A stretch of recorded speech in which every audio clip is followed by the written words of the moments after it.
Technology, honestly, like I get so scared of like all of the hard drives and I'm like, something's going to happen. Like we're going to lose everything. Well, I was sitting here testing all the audio right before I was about to admit you into the room. Everything was perfect. I have my backup recorder. I've got my mic set up here perfectly. Camera's all right. And then all of a sudden the computer just shuts off because I forgot to plug it in. Oh It must have been lingering at that 5% mark for a while now. And, and then I told Amanda, my assistant, I just said, I need a checklist. It's starting to get serious here. I need to start having checklists for pretty much any time I go live. Yeah, it's so intense for sure. Welcome to the Hairpreneur Show, where hairdressers get the tools they need to make more money, enjoy more freedom, and live a more purpose-driven life. Join me, Ryan Whedon, as I coach you with new ideas, winning habits, and proven strategies designed to unlock your personal greatness. Thanks for hanging out with me today. Let's go. Hey, everybody. Welcome back to the Hairpreneur Show. I'm your host, Ryan Whedon. Today, we have Briana Cisneros with us. She is one of my all-time favorite people, one of the nicest, most down-to-earth celebrity stylists you'll ever meet in your entire life, and just all-around good people. So I want to welcome you to the show, Briana. Thanks for being here. Oh my gosh, Ryan. Thank you so much for having me. It's such an honor and pleasure. And the feeling is beyond mutual. Thank you so much. I see that you have recently changed your hair, and you might have noticed I'm blonde now. I did notice. It looks great. It looks good. This is the fourth toning job I've done, because originally it was a total whim decision. I gave myself like that Mark, what's his name, McGrath? Mark, the guy from... Yeah, Mark McGrath. Mark McGrath. That blonde spiky thing in the front. And then I'm like, okay, not really digging that, and added a little bit more. And it all started on my wife's birthday, Jenny's birthday.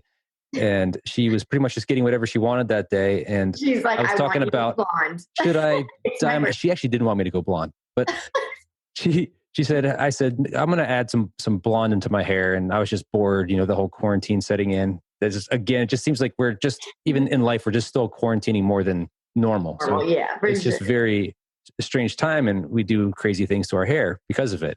So I said, I want to go a little bit lighter. And she said, can I balayage it? It's my birthday. So I'm thinking, I've had a couple of glasses of wine. I'm like, all right, let's rock and roll. Let's do this. And she did it at the best she could. And now you have an all over blonde look. Right. And I forgot that my hair pulls a lot more brassy than normal. So I decided, okay, the whole head's going. Right, exactly. And at first it was too light. And she's like, why did you do this? We've got family pictures on Thursday, which is tomorrow. And I said, you said I could. And of course, there's this misunderstanding between our two points of view. So then I keep toning it a little bit more until she's like, okay, I can live with that. I can live with that. No, honestly, whatever you landed on looks really natural. So I think you're killing it. Thank you. Well, very cool. Well, thank you so much for being here today. Right now you're located in Orange County, right? Yes. Yeah. Yep. How long have you been in Orange County in the LA area? Are you a native to Southern California? I'm not a native. I was actually born on the East Coast. So I was born on the East Coast, and my dad's job just kept moving us further west. He's a director producer for animation. So he's an artist and in the movie industry. And we had to move to LA. So it was just kind of like, you're in the industry, you moved to LA. So I've lived there most of my life, but my whole family calls the East Coast back home. So we're going back home, like it was like I've lived here since I was in like second grade, and then the East Coast is still back home. Mm-hmm. Where on the East Coast? Pittsburgh, Pennsylvania. Pittsburgh. Mm-hmm. A lot of fun stuff happening there recently with the election, huh? Yeah, that's true. That's a topic we're not going to get into. Yeah, exactly. Yeah, well, I'm actually from the East Coast myself. Born in Virginia myself, born in Virginia, lived in Virginia, Maryland until college, and then I went all over the place. But it's funny because I interviewed Sherry Bellinger. She's a local salon owner here, has a great salon in La Jolla, and she looks very like your typical, stereotypical California girl, right? From like Boston. She's from like New England. So it's funny how many people You're like, wait, that what? live in this area that have taken on the role of like, I'm Southern California now. This is who I am. How many of those people are actually transplants? Yeah, totally. I feel like I have a really typical story. Like it was like, oh, my dad was like a young man with big dreams of making it in the biz, and you know what I mean? Mm-hmm. And just happened to be crazy enough to move his whole family out here. And definitely when I travel, I might not be like the beach babe vibes, but I'm for sure like LA vibes. And so when I travel, people automatically, even the way I talk, everything about me culturally, I'm from California now. Mm-hmm. So yeah, people call it. They're like, "Oh, you're Californian." Yeah. I mean, I would have assumed as well. Yeah. You just have that real warm, welcoming vibe, and of course, that's different than like some people you think in LA where it's cold and the opposite. But you're the warm Southern California, nice personality, outgoing personality. Thanks, Brian. Thanks. So you've got a lot going on right now, and you always have a lot going on. I feel like. Where are you? You currently are probably still self-induced. Yeah, same. Yeah, I always have projects that I can never keep up with, but I'm like, once I finish a project or get close to completion, or just bored, like what else can I do? Right? Where can I fill in into this non-existing time gap that I have? But you just launched your online education called the Hair Hoodlums, right? Yeah. And you know what? Believe it or not, we're going to do a relaunch in the new year. So, and I'm even going to change the name. It's not out yet, so I can't like do the big reveal. Okay. Yeah. But it's been so exactly what it sounds like. Like it's just been this kind of cool underground like community. Everybody's like, I've just been talking to people through DMs and just really connecting more deeper and personal and just putting out info that I feel like added a ton of quality to me, but for something that was like more accessible to everybody. And that just made it, I don't know, I think it makes, when you become kind of like tangible, like people can just reach out and touch you and and ask you and grab you and all those things that you're like, yes, like, I don't know, it just created it took the digital part a little bit away from everything and kind of is making things feel a lot more communal, which I think is something that naturally happened because of COVID. Now it's like I'm talking to you via Zoom, and I actually genuinely feel like, okay, cool, we're hanging out for however long we do this podcast. It's like because it is becoming the new norm, so I'm excited that it's creating a space for people to be authentic, honest, genuine, and like embracing the new norm and just sharing tons of stuff. So it's been really cool so far. That's great. That's great. Now, when I look at you, I don't see, like, I wouldn't picture you as like a hoodlum. So how did you come up with the name? I mean, more or less, it's like kind of like the buttercream gang, where it's like, these little like vigilante do-gooders, everybody's just sharing knowledge with each other and just kind of like going against the status quo and doing something that feels a little bit more like we're all in this together and we're just super into sick hair and changing lives if we can, like each other's, and that kind of like doing life together feeling. That's amazing. But the name actually is changing. I love it. It's very catchy, but I can't wait to hear the new one. Yeah, but it's still funky. Can I get a teaser of that? What the new name might be? What does it start with? Actually, okay. So it's an R and an R. An R. So R is in there. And so just like Ryan. Okay, so like if we play Hangman. So initials are R. How many chances do I get? That's awesome. So is online education something that you've wanted to do for a while? Have you taken any steps to move toward that before COVID, or does COVID was like the time where you're just like, I'm launching this right now because we need this at home? Yeah, both. I for sure was like wanting to do this forever ago. And for a lot of different reasons, just the timing wasn't right. And even in like, you really do in our industry have to time things out. Like there has to be like that kind of, they call them like in business moments of inflection. You know what I mean? So that like moment of just like, the moment is now. And if you miss it, it's gone kind of a thing. Yeah. And in our industry, I feel like that is really, really true. And it just always felt a little premature to launch it for myself. We were doing tons of hands-on. We were doing lots of different classes. And I had a business partner at the time and who's still like my sister and my dear friend, Shannon Raw. And so, but yeah, I ended up moving to Orange County. Things just natural life things happened. And then now that I'm on my own, it just felt like the right timing because I was able to it was kind of my way to just kind of be me in this. So like be fully me in this, kind of just do what I want to do. And it was just time to pull the trigger. And so yeah, COVID. Yeah. I already wanted to make it more accessible to everybody. Like I love that feeling. And I already had all of those thoughts, like at least a year prior to all of the COVID stuff. And then when COVID happened, I couldn't not do it. I wasn't waiting any longer for the website to be perfect or the branding to be flushed out. I was just like, whatever, we're doing it. And so I just put it out there, whatever it kind of looked like. And so now, hence the rebranding, I'm like, all right, now it's serious, you know? Yeah, that's one of my favorite quotes. It reminds me of one of my favorite quotes. Done is better than perfect. I've heard that and I live by it. It makes so much sense. And it's a way I've lived my life without even realizing it, where I have my own online course and there's no way it's never going to be perfect. It's never going to be ready to release, but you just have to commit. You just have to say, I'm launching it this day with what I have. And I'm going to learn along the way on how to make it better and better. But you have to expect some major hiccups at first and you want to change your name. And I rebranded myself several times. And now I look back at the first iterations of it, the 1.0 version. And I'm thinking, God, I made that. Isn't that just kind of the creative process though, you know? And I think business can be very creative. Like I know that like what we do is obviously creative, but business, I think you have to think outside the box. You have to think you can't look to the left or right of you, like what other people are doing. A lot of it is like a gut knee jerk, feeling of like, this is right and right now. And then also, done is better than perfect. And for a perfectionist, that's really hard. Like I am a perfectionist in my work. But there's moments where I'm just like, I need to do this so I can move on to the next thing. Yeah. Yeah. You consider learn yourself an entrepreneur? Totally. Yeah. Is that something that you've always felt about yourself, or is it something that you've kind of fallen into?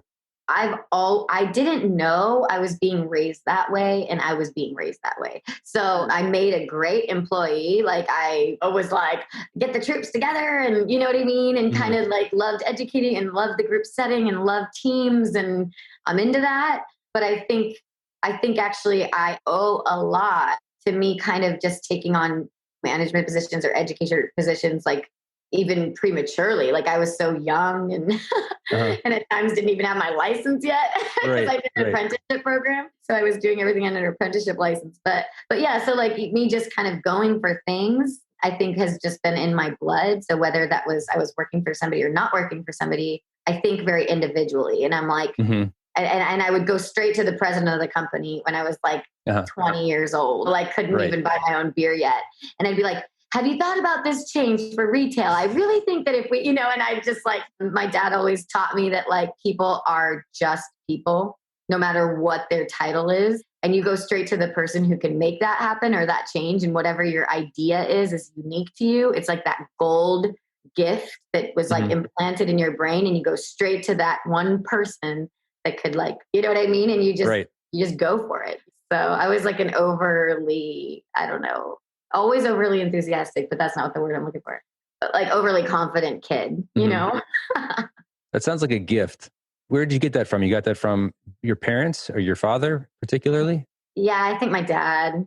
I think so. I think he just kind of like at time. I mean, yeah, you go through the school of hard knocks to learn like, oh my God, like I'm beyond human with tons of flaws and I have to grow and I have, you know what I mean? Like all of that exists. But as a kid, my dad is an animator. So he's very imaginative and just kind of like we lived in our own little world, it was kind of like Big Fish. And I was kind of, just made to be never a princess. I always worked really hard and was expected a lot from me. But then it was just, everything was kind of just like the world is what you create it to be. And now you have kids of your own. I do. Yeah. I have a little boy who's 3 and my daughter is 6. Oh, that's awesome. So and now as you're raising them, because I'm raising my own kids now, and I've got a 2-year-old, for those who might not know, 2-year-old girl and a boy, Max, who just is about 2 months old, which is crazy. Awesome. So you're a little bit of ahead of me in that, in the parenting. How are you parenting them? Are you teaching them to be an entrepreneur? Are you putting them through traditional school? I have all these questions myself. I mean, I'm just going to probably teach them to have an open mind and do follow their passion, find a way to monetize it. So I guess kind of entrepreneurialism. But how are you? What's your approach as a parent? You know what? I'm just excited to get to know them. Like I genuinely feel that way. And it's not like a fluffy answer. Like it's like actually being intentional about not pushing too many things on them unless I feel like a burden that like this needs to, like they need to know this, you know what I mean? In life and just like, and morally and things like that. But I just kind of feel like I want to get to know, as far as their career is concerned, just like experience more and more of what they're into. And I'm telling, at 6 and 3, you can already see it. It's kind of crazy. Like we already bought our kids a couple of electric guitars. I see our guitars in the background right there. Yeah. So yeah, they're just a chip off the old block because my husband's a film composer. So they already have electric guitars, their own amps. We're getting them a drum kit. Like they're just super into music, super into art. And so we want them to learn academically, absolutely, all of the things. And we'll push them in that area. But I just kind of feel like I'm not going to push them to go to college. Because I'm like, you know what? Yes, if you want to be like if they decide to be something that requires a degree, I'll be like, all right, this is what we do, and this is how we're going to go about it. But look at, I mean, Ryan, we're so blessed, you and I, like with like the things we get to do in life. Right, you don't get to do that normally from going to college. You don't at all. No, and we have a trade, like we have something that we can do with our hands, and so I think it is just, like you said, kind of just like unlocking like that entrepreneurial spirit within them to just be like, you can do whatever you want. You don't have to be tied to like the social economic way of like, or like, you don't have to follow that path, that same path everybody does. You can forge your own. Yeah. So find out what they're into and then help them forge their own path. Now, I want to ask you a question that has been on my mind a lot too. And having young kids, I'm just thinking, oftentimes I worry about the future. I worry what it's going to look like. I worry about the climate change. And it just terrifies me as a parent that a lot of bad things could happen in their life. But I'm trying to stay optimistic because a lot of bad things could happen in our life too. And it's just one of those things, but I think we're just seeing it escalate right now. And I know this is not quite the happy thing to talk about, but I'm like, how do you stay optimistic? How do you approach this? I think it is like a daily, for me, like, I think there is a bit of faith involved because if you just kind of look at the temperature of the world, it's overwhelming. You know what I mean? And so I think if I didn't have the idea or the belief system that like, it's not in my hands, you know what I mean? When the weight of the world is in your hands, that is not a good feeling. And so I feel like, I don't feel like it's in the weight of the world is in my hands or even my kids' futures. There's so many things that I can't protect them from all the time.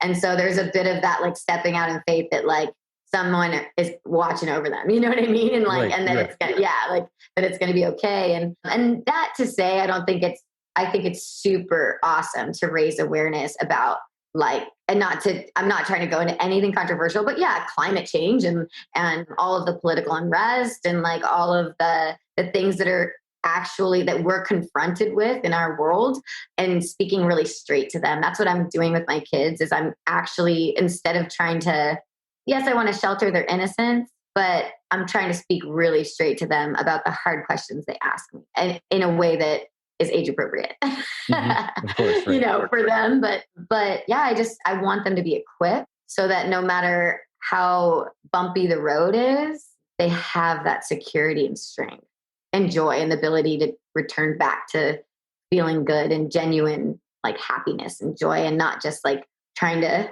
everything's okay, you know, like, but to be vulnerable, to see that as strength, to, you know what I mean? To live life with people and to be okay. Like I just, I want them to be well equipped for the hard times because they're going to come. Right. So. Do the best we can. Yeah. Get them set up for success in the future to the best of our ability. We can't protect them forever, but we're gonna try. I know it's such a hard thing for a parent because you want to just like, no, my baby, Let me just give you everything and you'll be fine. And just don't ever leave this part of town. Just stay right here. I would do that if I could, but I think there is like a certain amount of damage that's done when somebody's just given. Yeah, I know exactly. Like, how are we going to damage them? I know. Every child is damaged in some way from their parents.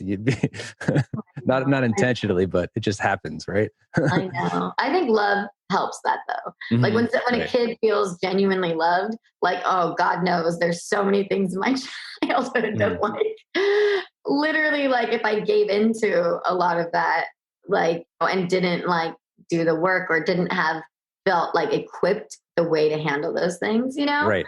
So I kind of just feel like it's like more equipping them and then telling them, yeah, I'm human. Like I'm human. Like I'm trying my best and making them feel loved. I don't know. That's I think. Well, you've got kids, you've got a busy home life, you're married, and you have multiple businesses. Obviously, the Hair Hoodlums, you're working for as well a global ambassador, and that is another job. And then, of course, you are still taking clients, you're doing house calls, you're doing something in that capacity, right? How do you find balance with everything? Because obviously, I'm sure you want to get to know your kids, you want to spend a lot of quality time with them, but you also love what you do. Yeah. So it's so tough. Like, I think it was even more difficult pre-COVID, to be honest with you, because here I'm in my studio is really legit now. This year, I've just been investing in so much gear and making. Isn't it so fun? It's so great. It's awesome. It's a little addictive, but yeah, it's just like, I feel like I'm living a new dream that I didn't know that I had, which is actually being able to work from home and have my kids in the room next door. Like right now, my son's sleeping and my husband's kind of helping my daughter out, and then we'll switch and he'll go to his studio, which is off campus, but his music studio, and then I'll take over. And so we just kind of had to like tag team it this year. But previous to that, I mean, you really got to be a team, because my husband is like working full on as well. So yes, I have multiple streams of things going on. Sure. He also does. So we both have that intense entrepreneurial job where we have ultimate flexibility, but then also like he has an online library where he like has his music, and then he's like on a show right now with Discovery Channel that he's like doing something for that, like just like a documentary on. Sure. Actually, I don't know if I'm allowed to say what it's on. It's really exciting though. That's awesome. I'll let you know later. But okay. And then for me, the Hair Hoodlums, going into the salon, I have pulled back a lot in the salon. I'm doing like a few days a month, and then house calls in between for some of the VIP clients that just don't go into the salon, but they need a house call. Just go into their amazing homes. Yes. And it's not because of COVID. They were kind of like previous house call situations. And so I kept a small number of clients, and I've just started opening it up to the public. But you actually genuinely have to raise your prices. When you get busier and you add on more to your plate, you have to find ways to almost just weed things out naturally by growing your business in different ways. And so with the Hair Hoodlums, one thing I've been doing is like a lot of the creative direction. I'm cultivating a team right now for the relaunch, like of filmmakers and just different and people that are really experienced in brands. And so I'm developing a team there so that I don't have to do everything, but it's still my vision. And then in salon, I make sure I have my assistant with me. I have somebody do the emails, so I'm starting to delegate a lot more out, so that, and that's something I've really learned too, as I keep adding more to the plate. You have to. I had to do the same thing. Output things more. Like, okay, now this is on you, this is on you, this is on you. Because I still, I want to, at the end of the day, like snuggle up to my kids. And be able to just shut it off for the time being. Right. Totally. When you're doing everything yourself. And I think that when entrepreneurs, or you might not consider yourself an entrepreneur, I know you do, but maybe a stylist starting something new. I feel like when they're starting, say, an online business, you need to learn the nuts and bolts of it. You need to do everything yourself initially, so you know what you don't need to do anymore that you can hire out and expect somebody else to do, right? But I feel like at first we have to learn all that stuff so that we know what to delegate, as opposed to just hiring people and be like, I don't know, what are you doing? 100%. I think like you have to experience it all. Like you have to kind of take on the full brunt of it. And then I only really hire out things when it's like I have no other option, you know? Mm-hmm. Right. Like, right. it's like, okay. And then, they have a very clear vision of what needs done. Like, it wouldn't make sense to put the cart before the horse. Do you consider yourself successful? No. Really? Of course you do. Yes and no. So I think it just depends on like how you define success. How do you define success? Okay. There's the question. Okay. So why is the sky blue? Just kidding. Right. Exactly. What is the meaning of life? So far, so good. I consider myself successful in the sense that like I've grown so much and that I continue to grow and that I like refuse to let myself stay in the same place ever.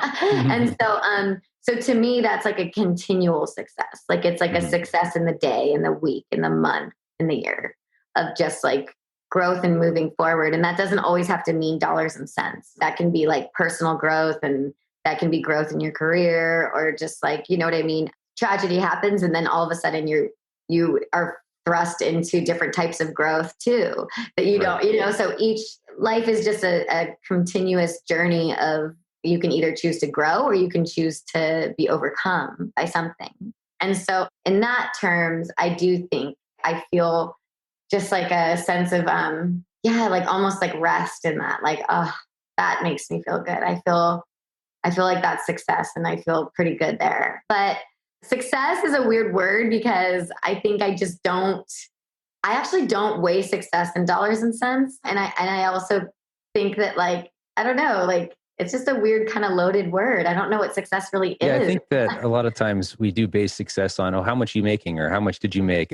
on a dollar figure until you actually start to make a lot of money. Right. And then you're like, okay, it's not the full picture. I mean, sure, that's probably part of the equation. But yeah, I feel like for me, it's finding purpose and happiness at the same time. And that's as long as like you're continually trying to better yourself, and so am I, and people on our path that we feel like we do have some purpose in life that's feeding us, and we're passionate about it. That and we're happy about it too most of the time. Of course, we all have our bad days. Successful. You're like, I think that's success. That's to me, that's success. Yeah. Awesome. Yeah. I would agree. When I say no, I just basically mean like I'm always kind of like you're a thinking about the perfectionist. next thing. Like I need to reflect more. I think I need to take time out to just be like, that was good. Like, you know what? Yeah. Like, look how far we've come. And you just kind of, and reflect on the things that you've done. Cause I don't feel like I live in that headspace all the time of like look what I've done. Like, I don't think about that ever. I just, one of my mentors, Brennan Burchard, I've mentioned him a lot. You know who he is? He's a high performance coach. Yeah. I think I only know about him. I think through me. Through me. But I bring him up because he talks about, like at Sundays, he does reflection for the past week and what the week ahead. And then he's got this daily journal that I want to start using again, where it actually scores your day. How, on a scale of 1 to 10, how, I can't remember what it was, happy were you? How compassionate were you? How purposeful were you? And you're actually scoring yourself. And then you're reflecting on that on Sunday. And of course, other inquiries and you've written down along the way. I feel like that's what I need as well. We need more reflection time so that we have something to compare it to. I used to be better. Like there was like a moment in time where I would have like a tea every night. I would like fill up my tea and it was almost like this weird, like as I was doing it, it was like, and I didn't even know I was doing this until it dawned on me one day. I'm like, whoa, this is like kind of a ritual I do every night, which is like fill up my tea. And I immediately, it's like a signal to like, how did I do? And I think it was because it was like at the end of the day, I would kind of try to check off that like mother and wife list because I get really intensely focused into work. And so I kind of like reflect on the other areas of like, because I was in work mode, like, okay, but how did I, Yeah. And then the tea, well, for me, turned into a glass of wine. And then after kids, it turns into 2 glasses of wine. Or maybe just like and they're like, oh, I'll reflect tomorrow. Yeah, exactly. Or something on the rocks. Right. Well, so what are your plans for future? What's future Briana looking toward? Dreams, goals, business, personal? I want to hear it. I'm kind of excited. I have so many things cooking right now. Like this whole year has been like a cooking year where it's just like things aren't like, yes, we've launched some things, Sure. but now I'm really honing in on, and I think what's done it for me is kind of finding those individuals in my team who have really kind of helped me think through brand things. But really it's like that mission statement, vision, purpose, like really deeply into like, why is it you're doing what you're doing? What do you want to evoke? What emotions do you want to pull? But like, what do you want to say? What's the message? What do you want people to leave feeling like? Asking all of these really like questions that like, as you kind of like mull through all of that stuff, you're like, oh my gosh, like it's tied everything together. So the things that I'm looking forward to are like, I have some things in development, like tools wise. And then I have some things educationally like happening, and maybe some more master classes coming out, and just kind of changing it up and making it accessible at every kind of tier, and like merch things. It's just like so many things are in the oven right now that I'm just so excited to see it all kind of come to fruition in the next few years. Just kind of like, that's amazing. These things take time, a lot of time, and a lot of patience. Yeah. I it's one thing you learn where once the projects get bigger and bigger and bigger, and they require just more and more time and development, that really does take a long time. You think when we were younger, maybe starting our businesses or doing something that doesn't take quite so many steps, if you could be like, I'll have it done by next week. Now it's like, no. It could be a year. It could be a year and a half. It could be 2 years before you actually release something. So is it worth putting that time and effort into it? Do you feel that passionate about going toward it? Oh yeah, totally. Like you have to have like a really resounding reason why. Like it's like you have to have this like permeating thing that's driving you forward, because you'll lose steam. Yeah. Right. Now, people that are watching this, stylists that are watching this, that are looking at you and hearing our conversation, maybe they want to release online training. They want to do something else. They've realized, I feel like a lot of stylists have probably realized that if their salon is shut down, oh gosh, what am I going to do? I suddenly don't have any more income coming in, and I want to create some kind of other stream of income that will survive some kind of a storm like that. What advice would you give to somebody that is looking to do more? I would say, what's your superpower?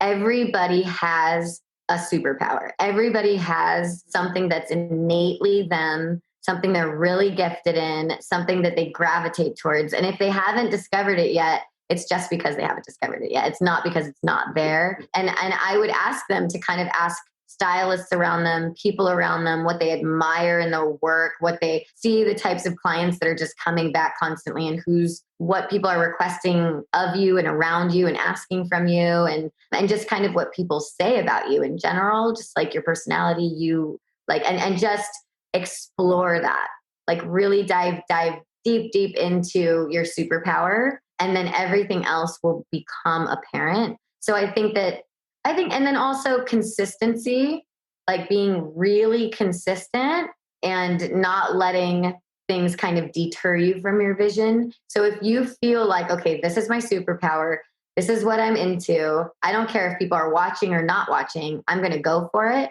and do it consistently and continue to perfect it and continue to explore it.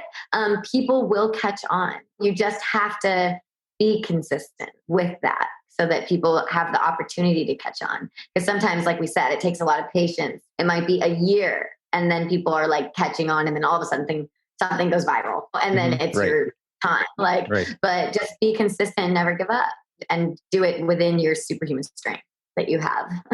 So superpowers, it's a word I like to use a lot too, because once we do start to tap into our own superpowers, great things can happen. For somebody that isn't really into the whole self-improvement world like we are, that wants to be part of it, wants to learn more about themselves, and they're hearing us talk about superpowers, a lot of people might think like, so am I really good at cutting or highlighting? And I know that it goes into much deeper terms than that, like internally, what is our superpower? I guess my question is, how could you direct somebody to learn what theirs is? And I know you mentioned asking friends, but what's a good question to ask them? I'm trying to figure out, I know you did talk about it a little bit, like what do you admire about me? But you're talking about like personality. Are you super compassionate? Are you just absolutely creative? Like, How could somebody that's just completely new to this figure out what the heck is my superpower? Yeah, totally. That's a great question, because I feel like something that's gotten a little bit lost is mentorship, and it's taken on new light. Not that it's lost; it's just kind of like a little bit more digital than it used to be, where we would have like a specific mentor. But I think that if there's somebody who knows you well enough, I mean, it could be a boyfriend or a girlfriend or your parents, even like somebody genuinely close to you that knows you.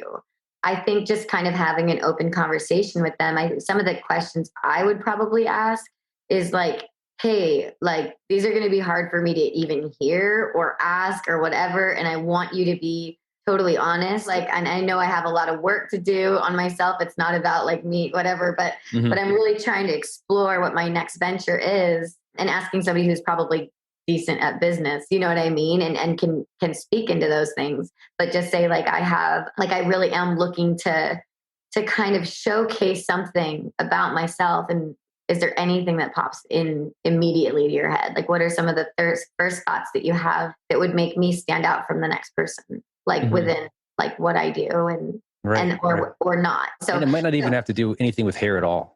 No. And because you're going to get, and I would ask as many people as you trust. So I would get like a wide range of people's opinions. And so if somebody says, you know, it's so funny. Okay. So for instance, let me give you an example why this works, because the thing that I felt like kind of quote unquote put me on the mat for Instagram stuff was because it came from such a genuine place. Like, okay, so first it was like, I had a salon, and you see certain things that you're like, oh man, the color's on their forehead, you know, like that means whatever, you know? And I mean, that's everybody, like just kind of general statement. And you kind of want to say like, okay, and we work in a place where nobody even notices the hair being done next to them. Everybody's just focusing in on their one client, and your own people that work next to you don't really know you. And there's no way to really lead in that scenario when everybody's kind of booth rental. And so I was like, I know everybody's on their phones all the time in the back. So I'm just going to put things in front of their face on the phone in the back and be like, when you're doing a solid color, make sure you clean up around the, and just subliminally try to raise the bar within my small community, like within my community, in my world, in my salon. Right. And that was my motivation. And then all of a sudden I'm like, oh my gosh, so many more people want this information and are really grateful for it. And that feels good. You know, like I was like, this is kind of different, and I can sense something's changing in the industry. And so then I'm like, well, I have to talk to them. And I heard a lot of people at that time, selfies like just became a thing. Like people were like, selfie. Like it was like just became a thing. And I was really uncomfortable with that. And then people were kind of saying, you have to put yourself in things. And so I did my voice. And the reason I did my voice was because I can't tell you how many times people randomly say, I recognize your voice before I recognize your face. Like they're like, because I'm always changing my hair. I always look different. Right. Yeah. And they're like, I recognize your voice from like, and I project, they're like from across the room. Right. And so, and my dad being a director, I was like, oh yeah, I'll just do voiceover. And so I'd never heard anybody really do any kind of voiceover on social media at all. And I just kind of came up with it and did it because I was like, well, my voice is one of my superpowers. Like nobody has my raspy voice, you know? And so, and a lot of my personality comes through like my voice and the way I talk. I feel stunted if it's just an image of me. I'm like, ew. It's very animated. Yeah. You've got a great voice. Very recognizable. Yeah. So I kind of just like, I started doing voiceovers, and then that took off. And then all of a sudden everybody started doing voiceover, which I took as like an ultimate compliment. I was like, sick. But yeah. So I think, and that's another thing is when people start kind of emulating what you do. So what? Just keep going, like do something else, find the next thing. Right. And so, voiceovers was the thing in that moment, but then that lasts so long, and then you find your next. But then that's your superpower, one of your superpowers, and it will work in any career that you are passionate about. It just happens to be hair, where you can actually use your voice, both your physicality as with the way you move your body and the way you talk and face and everything, and your actual resonance, your actual voice, right? And how that helps you with videos, with being in front of people, with just being an educator to guide and inspire others. That superpower would work in any other industry, but it has nothing to do with hair. Totally. And that's where and that's the whole point I tell the story, is just to kind of encourage people to look outside of the box and just kind of be like, wait, what? It could be anything. Right. know, you can Like apply. you could be pretty terrible at hair and still be successful, but you happen to be very good at hair. Oh, It man. definitely helps when you actually are good at the skill. But just by being entertaining and being good with people, that you don't really have to be the best. You know? Yeah, but you always have to want to be the best. Yeah, Like, it's exactly. kind of one of those things. Like, you know what's interesting is, yes, you could get. I believe you can get by on that in Instagram, but I think to get respect from the people on top, the people who are really good. And Like, legacy. that's who I'm always trying to think of. And like rather so-called influencers that might not be really good at a skill, but they're just great in front of the camera or something. Exactly. Then they'll have their shooting star moment, right? And then it's gone. And that's not my goal. No, yeah, we're here to stay. We're here to stay. I definitely want to like continue to perfect my craft like every day of my life, and I want people who are really that I look up to be like, oh dang, like because I think it'd be easy to judge somebody like me and be like, oh okay, she's just charming him, and then but then like to be able to like back it up, and then they're like, oh, and she's good. Ooh, I can't say anything. Yeah, actual respect, genuine respect is definitely the goal. Well, I'm going to start to finish up here because we've got such a great conversation. I want to have more, especially when you release some of your new projects. I want to be one of the first people to actually get you on and help you brag about it. Okay. Thank you, Ryan. So one obvious question, I think after this, you're talking about your superpower is your voice. When are you releasing your podcast? You have to be thinking about that. You know, what's funny is like, I've thought about it, but I just, the timing with everything else kind of going on right now. I'm like, I don't know if the timing's really right. You just released your course too. So I'm sure you're probably working on the rebranding of that. And one thing I have learned, if I try to do too much at the same time, nothing gets done well. Yeah, exactly. But I love the idea of podcasts and wanting to hear other people's stories. Like I know we have to go, and I literally just want to turn around and be like, so Ryan, tell me like what, because I genuinely enjoy that. So thank you for the opportunity. I have a cool idea because this is one of my favorite episodes so far because you're just so easy to talk to, and I have headphones on so I can hear my own voice, and I think it actually sounds better than normal. Which is cool. How about we do an episode here where you interview me? Okay, let's do it. Wouldn't that be cool? Kind of a role reversal? Yes. Yeah. 100%. I think we should do it. You better be ready for these questions. No, I'm going to pour some whiskey. I'll be ready for them. Good. Cool. We'll make it kind of like a fireside chat and just go deep. I love it. Great. Yeah, that'll be great. Well, thank you so much for being here today and taking the time. How can listeners find you? I'm sure they already know about you, but if they're not totally familiar with where to find you, how can they find you in Hair Hoodlums? Well, I'm just my name. So BrianaCisneros. But there's a lot of different ways to spell Briana. Right? Yeah, that's true. That's true. And Cisneros took me a minute when I got married. I'm like, okay, I can do this. But so again, Instagram, it's what is your handle? Yeah, Instagram, Briana Cisneros. And then, it's the Hair Hoodlums is actually a private account. So, and the reason I do that is I kind of I want the communal event to be there. So for people to kind of have to like knock on the door, like, hey, and then I personally let them in. So it's cool to see every single, I think we're up to 9,000 in just a few months, which is really cool because there's only about 20 posts on there yet, but the community vibe is great. So I actually physically get to see them and then see their profile. And you're doing all of that through Instagram. All of that through Instagram. So it's just the Hair Hoodlums. And then when the name changes, the community will just automatically shift to that new name. But of course, you'll probably brag about it. We'll talk about it, not brag about it, but you'll announce it on your Instagram page. For sure. Cool. Yeah. Well, thank you so much, Briana. I enjoyed this so much. Oh, thank you. Congratulations on your baby. I'm dying to meet him. Thank you. Till next time, till you interview me. Okay, sounds good. Okay, bye-bye. Bye, Ryan.